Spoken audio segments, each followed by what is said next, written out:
am Shannon Belden. I'm the Assistant Director for the Center for Academic Performance, also very lovingly known as CAP. And I am here to talk to you guys about writing abstracts and how that works, how to make sure that you are following the appropriate structure, etc. Now, just for my own kind of conversational purposes, I'd love to know how many of you guys are from TCOM? Okay, cool. What other programs do we have? PhD, CBGS. Awesome, cool. We've got information for all of you, I promise. So today we're going to define what abstracts are. We're going to talk about the difference between AMA or American Medical Association versus APA abstracts, because there are slightly different components and requirements that are going to depend on which of these formats you're using. And then we're also going to look at a few abstract examples so that I can show you what they look like. So an abstract is going to be a brief but comprehensive summary of the contents of your paper. It helps readers decide whether or not they want to read the full text. So think of it as if you're scrolling through Netflix and it does that kind of annoying thing where if you hover over something for too long, it starts playing a little trailer. Think of it that way, only a little less annoying because usually people are looking at abstracts to figure out which articles they need. So these are very, very helpful. They are also typically what you're going to submit if you are applying for a conference or potentially for publication. The abstract is sort of your advertisement of, this is my research in a nutshell. Do you want to see more? So they are the entryway into the content. And it also is important because it makes your content searchable. So I'm sure all of you have had to do the thing where you're on Google Scholar and you have to figure out the right words to put in order to find information that actually fits with what you're searching for. This is where abstracts are really helpful because having the right search terms in your abstract is going to help people find that information. And then of course, again, it provides sort of a general overview for you. Some things to think about and make sure that you do when you are creating an abstract. Stay within any given word or character counts. A lot of particularly like journals and conferences are going to be pretty strict about this. So ensure that you know all of the requirements for whoever you're submitting this to and that you stay within those character counts. Same goes with the structure, which we're going to talk a little bit more about in a minute, but some of them might give you exactly how they want your abstract laid out. And it is important to ensure, again, that you are meeting those. You're going to hear me repeat that a lot, that a whole lot of writing an abstract, you need to make sure you're following the given rules that this journal or conference are asking for. Be succinct, or AKA like don't be too wordy. You're not trying to write poetry now. You're not trying to paint a picture of anything. You're really just stating facts and summarizing. And then use clear, very straightforward language. You'll notice a pattern if you start to see a lot of abstracts where they're saying, our goal was to do X, or our research was to define X, Y, and Z. So just be straightforward. You don't have to try to get artistic with your language. It's okay if you're using sort of not simplistic, but more just brevity, I guess, with your language. So now I'm going to talk a little bit about AMA versus APA. With AMA, you're going to see there are 4 major categories that you're going to talk about in your essay. And those are your purpose. What was the point of your research? What were you trying to find out? Methods, a quick summary of your methodology. You know, was this a study where you were doing a review of a whole bunch of other studies? Is this something where you actually ran a full experiment in a lab? Was it something where maybe you were working through IRB and you were interviewing a bunch of patients? This is where you're going to give a brief summary of the methodology you used. Then, of course, you want to give your results, but again, very briefly. So saying like whatever percentage of these patients reported this. And then finally, the conclusion is a very brief statement of what you took from this. What are you kind of gathering based on the information from this research? And then you can see here that it also has other breakdowns. With the purpose, you're going to be talking about why is this important? Why does this matter? Is this contributing to research that doesn't really exist yet? And so you're trying to add in, I think a lot of women's health and how there's not a lot of research in that area. So you might be discussing like, hey, if we're doing a study on this, the importance is that we don't have a lot of information yet, and we're trying to add to what exists. Same with the objective. You're just kind of saying, this is what we were trying to do. I'm not going to break down design setting participants. Hopefully that's pretty self-explanatory. And then of course, interventions or exposures are going to be pretty pertinent when you are writing from a medical standpoint.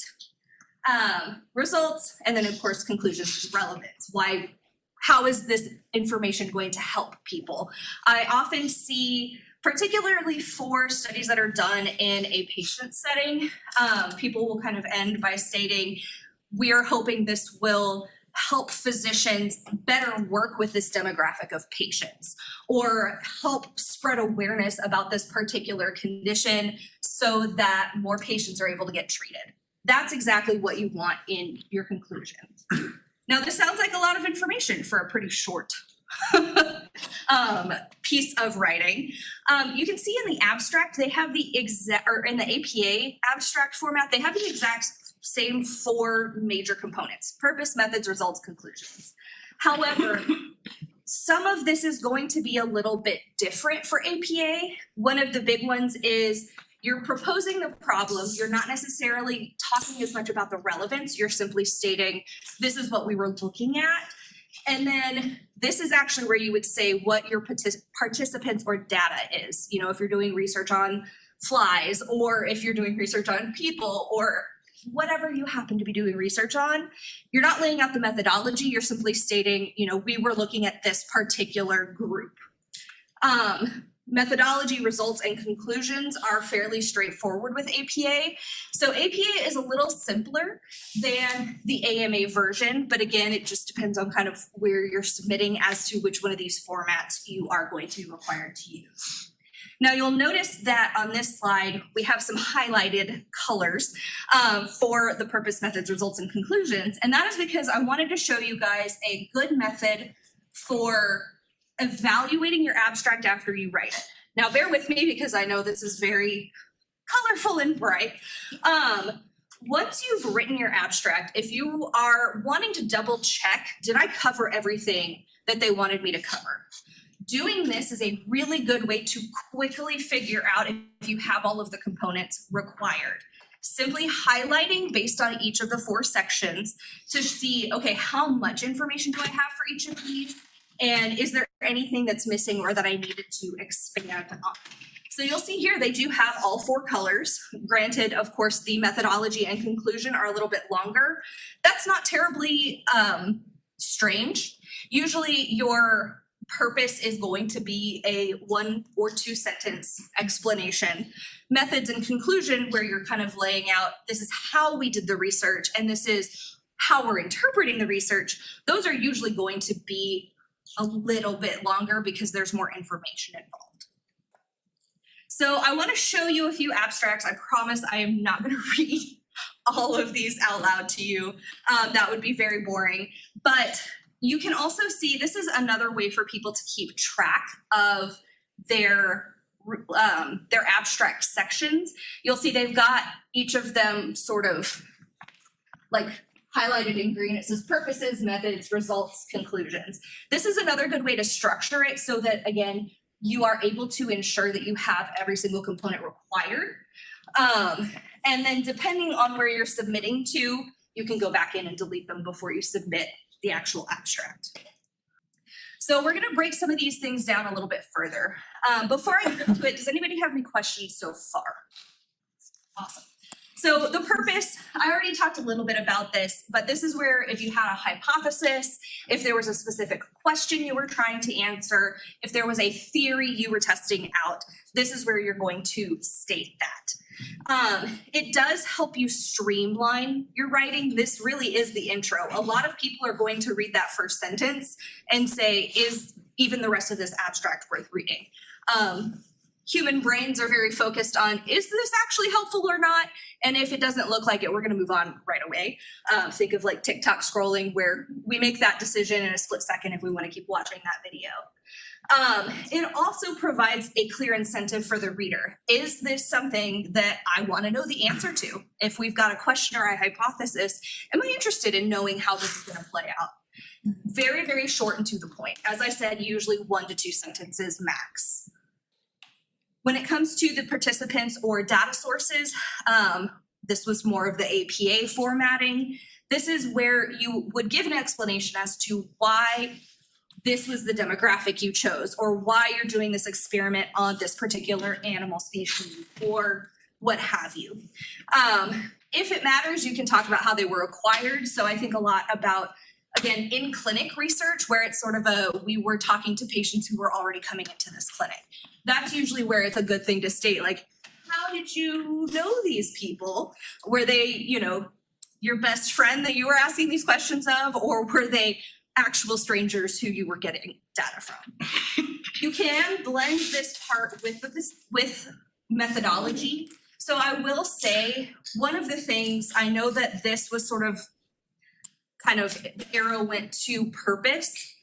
You don't have to have fully distinct sentences for all of them, and that is okay. If the participants and methodology are both in there and accounted for, that's what matters.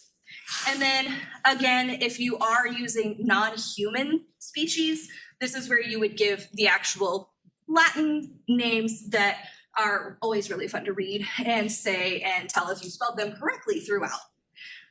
So here is an example of a much longer purpose. Preventable medical errors are the third leading cause of death in the United States annually, accounting for 251,000 lives annually. That right there is your relevance. Why is what I'm about to tell you important? Well, because it is causing a lot of people to die and it's costing a lot of money. Healthcare acquired infections account for nearly 40% of this population. And then here are the current efforts of this source. Now we're going to get into the rising prevalence of smartphone usage has also prompted researchers to target mobile phones as potential vectors for infectious transmissions in healthcare. So basically, we're outlining the fact that, hey, this is a problem that we have so many medical errors that were preventable that are leading people to actually lose their lives. And this can potentially be tied to the use of smartphones. So in this case, they're not necessarily talking about the errors coming from the smartphones, but what they are talking about is infections coming from how gross our phones are. I will say this whole study is disturbing, to say the least. It's called How Dirty Is Your Phone? Linking Restroom Behavior to Cell Phone Contamination at a Health Science Center. It's an interesting read. Methodology. So this is where you're going to talk about the type of research, research design and analytical strategy, how you gathered the results, and then relevant materials. So again, this is where you might be talking about, we used a survey and we interviewed 200 patients at this clinic, or we were working with flies. I'm making things up, by the way, because I am not this kind of a researcher. I've done other research, so I don't know if anything I'm about to say makes sense, but maybe we had a whole bunch of flies and we gave half of them an exposure to this, I don't know, medicine, and looked at their behavior and wanted to know, would they die faster? I don't know how you work with flies, but I know a lot of students have. But regardless, this is literally where you are just saying, this was our experiment, this is what we did. This, honestly, the methodology tends to be one of the easiest parts to write, because you're just stating the facts of, this is how we ran this. Main outcomes and measures. So this is where you're going to talk about the results of your project. This is something that's really important that a lot of people forget, especially early on in their careers, is it does need to be broken down for a non-specialist audience.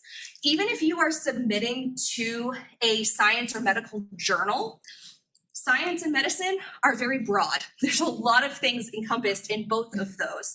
And so you don't want to write as though anybody reading this is going to fully understand all of your terminology. Instead, you want to make sure that this is something that's approachable for, if you're doing something in the gynecology sphere, that maybe a cardiologist can still come in and read this and kind of understand what this research was about. Same for science, if you're doing physics versus chemistry versus other sciences that exist, you can tell I'm an English major. You want to make sure it's approachable for people so that they understand, hey, this still might be relevant to my area, because none of these things live and exist in a silo. And then here are some examples of some methodology sections. In the present study, we surveyed students for their restroom cell phone usage. Following the survey, we then assessed the degree of contamination using an ATP luminometer. So this is a very brief, to the point. This is exactly what we did, is we gave a survey and then we tested their phones to see how gross they were. And they were quite gross. And then in this other one that is more about tuberculosis prevention, you can see there's a little bit more information here, because it's a little bit more of a complicated study in terms of how they ran it. So we analyzed 2011 to 2012 National Health and Nutrition Examination Survey, self-reported health insurance, and USHC data for foreign-born individuals in combination with markers for LTBI. And then they kind of go into demographic, age range, etc. So again, some of these are going to be more or less complicated depending on the type of research that you're doing. The results section is one that does vary a little bit more between APA versus AMA. So for APA, you are going to focus on really summarizing. Describe the outcomes. This is not the time to give the solutions. You can do that in the actual paper later on when you are writing the conclusion, but not in your actual abstract. So you might sometimes see research where they're explaining, like, we think more research needs to be done in this area. That's more of an AMA strategy. With APA, it's simply, this is what the results were. We've had this number of students report that they were in fact using their cell phones in the bathroom, and this is how gross they were. And you're not making any kind of conclusions or recommendations based on that. You're just saying what you found. So make sure they are clear and accurate, because anybody who is going to be sifting through your research is then going to be looking at these things to see, what you put in your abstract, does that match up with your conclusions results section of the actual research article? And then you can see with AMA, these are a lot more robust. So still want to make sure you're being straightforward. Always, always, always straightforward, no flowery language. Use absolute numbers, meaning we're not using like decimal points, fractions, etc. Describe any adverse effects. So if you were trialing some sort of a treatment plan, you would still go ahead and include that in the abstract if 20% of participants reported headaches after taking the trial medicine. What were the response rates if you were doing a survey? How many of them actually responded to the survey? If you sent it out to 1,000 people, did 500 of them do it? Did all 1,000 do it, etc.? Any additional relevant information, again, still be succinct and clear. And then this is one of the sections for AMA that is very commonly looked through. So if you are submitting to an AMA style, you do want to spend a little bit more time on this section to make sure that you've really covered all of the information that they want. So here's an example of a results section. This is still the how dirty is your phone. So using an ATP luminometer to measure surface contamination, students' phones demonstrated an average level of whatever these numbers are. This is an APA formatted one. When correlating these contamination levels with survey behavior, some interesting things began to emerge. There was a significant protective effect of hand washing, with a higher likelihood of washing leading to lower contamination levels. You'll see here, again, there's no indication of what the reader should do with this information. It's simply presenting it. And that is, like I said, the APA style. Oh, and one other thing I'll point out here too is that they have average numbers rather than the absolute numbers, which is, rather than giving an average, you're giving the actual numbers that you came up with. So conclusion and relevance, this is the final section of your abstract. So this is going to be obviously based on your results of your research. You can describe both how this proves your hypothesis or how it kind of goes against your hypothesis if you're sort of, it's not conclusive, maybe your stats don't really show that this was truly significant. You can give information either way. Something you'll hear a lot in the research sphere is even if your experiment quote unquote failed, that's still relevant. That's still helpful information. So don't shy away from saying we expected to find this and we didn't. That is still relevant and still helpful information to other researchers. You don't want to overstate anything. So you don't want to say, you know, there was an overwhelmingly positive experience from these people or anything like that. Keep it straightforward and don't get hyperbolic or anything like that. And then are there any further implications? Again, this is going to be more AMA side for the further implications. So if you're doing AMA, you might end it by saying, we need more people to do research on this. Or we would love to see a systemic change in the way that we approach this demographic, etc. There we go. So I've got a couple of conclusion examples for you. So in this particular one, it says, we discuss practical implications of these findings for interpretation of sets and the role of sets in the evaluation of teaching quality. This is obviously more of an educational type of abstract, but it's still falling in that APA formatting. So this is giving the nature and the arena of the implications. So does anybody know kind of what the difference between those things are? The nature versus the arena. Have y'all heard that before? Okay, so the nature is going to be, I'm going to try to put it in as best words as I can. Are we suggesting that there's a change that needs to be made? Are we suggesting that a particular method needs to be adopted?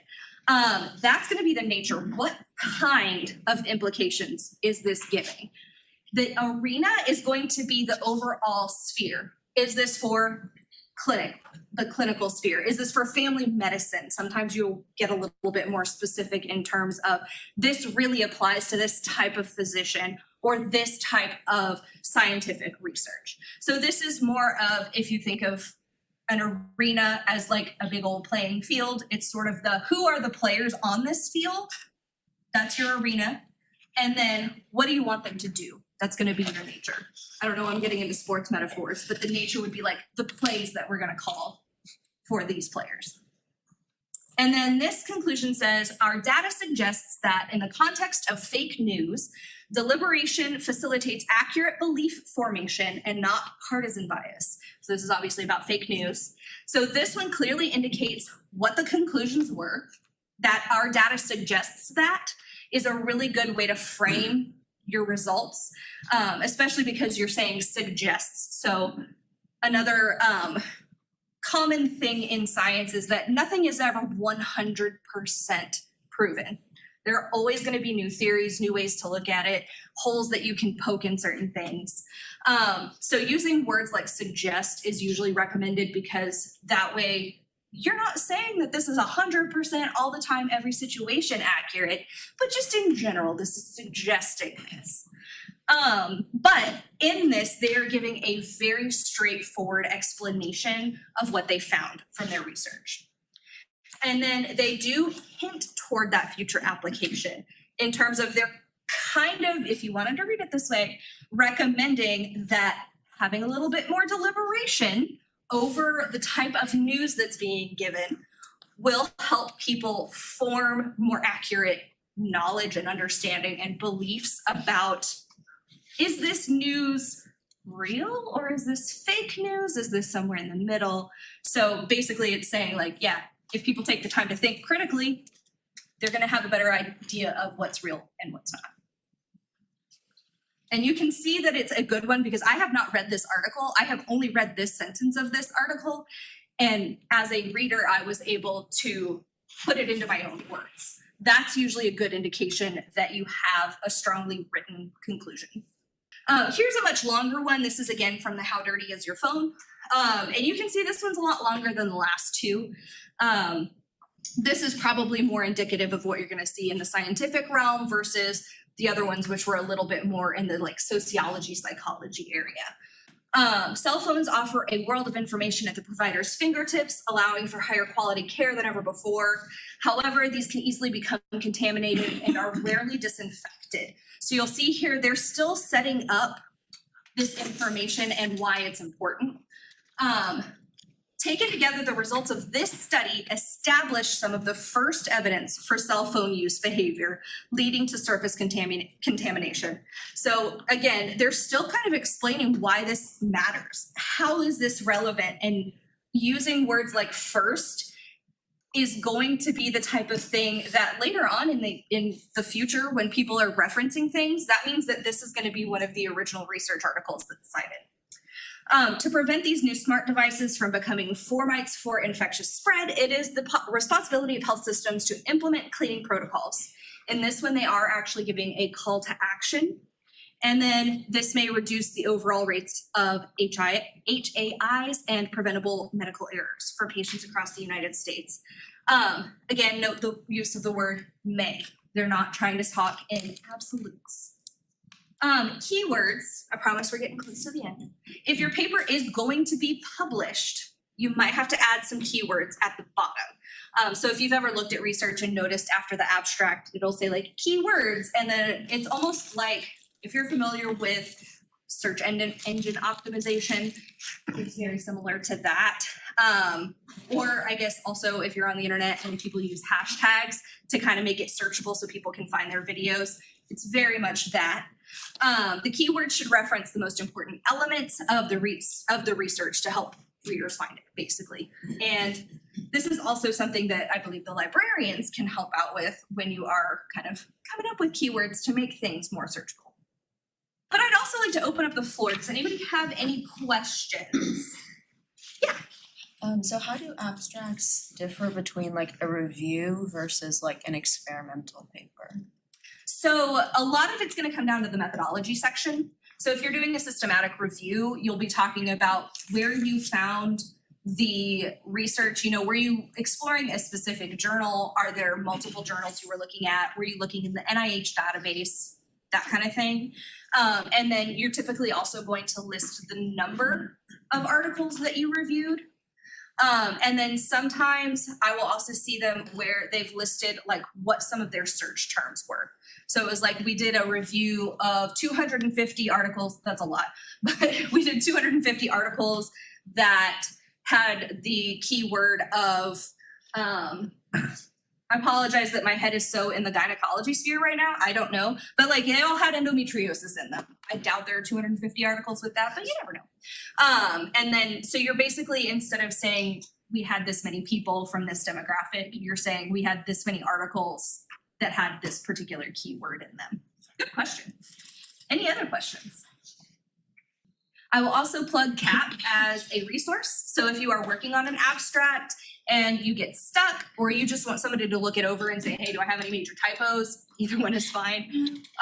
Please come see us. You can either set up an appointment if you want to like really dig in. Maybe you're trying to brainstorm, or you just, I'm an external processor if you couldn't tell. So if you need to just talk something through, you can set up an appointment with us. If you really just want a brief, hey, can you make sure that I don't have any huge errors in my abstract? You can submit it online and we'll just email you feedback that way. We have both of those available to you guys. And that's true for any kind of writing that you're doing. We're available to work on the actual research article as well. The one thing I always like to remind students of is we are not an expert in your fields. So we are not going to be able to tell you like, hey, I don't think your results actually prove this. I'm not going to know.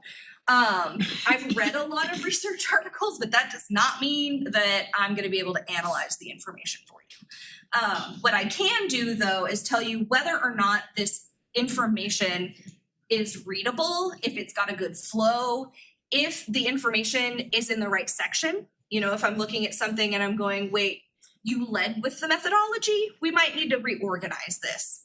We can definitely help with that too. Yeah. If I'm like writing up an abstract, let's say I like worked in a lab and did one portion of a project, can I write up an abstract that covers the entirety of the project, or can I only write something that I did myself personally? Yeah, that's a great question. So a lot of that is going to be dependent on who you were partnering with in the experiment. So if they're comfortable with you writing all of it, that's actually fine. You might have to give them credit when you are submitting. But if you're sort of writing on behalf of the lab, as long as everybody who was participating on that is aware and agrees to it, yeah, that's okay. So that's why you'll sometimes see multiple people listed. Sometimes I've seen like 6 to 10 researchers listed on a single piece of research. That does not mean that every single one of them had a hand in writing the research article. It simply means that they played a major role in the research itself. Often it's very hard to write with another person. And so usually what will happen is one person will sort of take on the task of doing the write-up, and everybody else who's involved might look it over to make sure that they're getting things correct, or if they didn't, want to make sure they don't want to leave anything out or things like that. So as long as everybody involved agrees, yeah, you're good. Yeah. When we make an appointment with CAP, is that mainly just for like them to review what we've already written, or can they like help with the process of actually writing that up?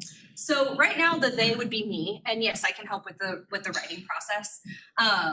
And often what I help with is sort of writer's block, and even sometimes with getting started, like how do you start getting words on paper? A fun kind of recommendation that I have is always start with the easiest section first. I mentioned this earlier, but typically that's going to be your methodology, where you are just very briefly stating what was the research. Sometimes just starting with that section is helpful because it gets the process of writing started. And usually for people who don't consider themselves writers, which every single one of you, if you're writing research, you're still writers.